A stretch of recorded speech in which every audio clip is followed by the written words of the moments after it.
Pour lutter contre les émissions de CO2 et combattre le dérèglement climatique, les infrastructures de travaux publics ont leur rôle à jouer, en facilitant l'intermodalité et les mobilités partagées par exemple.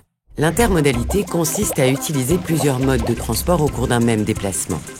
Vélo plus RER plus métro, voiture plus bus, covoiturage plus métro. En Île-de-France, elle représente 10% des déplacements. La mobilité partagée, c'est la mise en commun de moyens de transport traditionnellement individuels. Voitures partagées, scooters et vélos en libre service, trottinettes en free-floating ou covoiturage. À lui seul, ce dernier a permis d'économiser 300 000 tonnes de CO2 en 2019. Efficace. Mais qui dit intermodalité et mobilité partagée, dit transformation de l'espace public. En construisant des parcs relais à proximité des transports collectifs ou des centres-villes. En aménageant des pôles d'échange multimodaux dans le but de rapprocher physiquement plusieurs modes de transport, comme le train, le bus et les vélos. Et en y intégrant des services et des activités commerciales pour rendre ces pôles attractifs.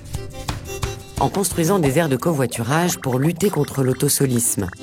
On en dénombre 2000 en France. En assurant un meilleur partage de la chaussée pour sécuriser les déplacements entre piétons, cyclistes, transports collectifs, conducteurs de voitures, scooters et trottinettes électriques. Ces projets sont souvent ambitieux, car ils impliquent des travaux de réaménagement importants. Ils sont pourtant indispensables pour faire évoluer les habitudes de déplacement des Français vers des mobilités décarbonées. Les métiers des travaux publics sont là pour les réaliser.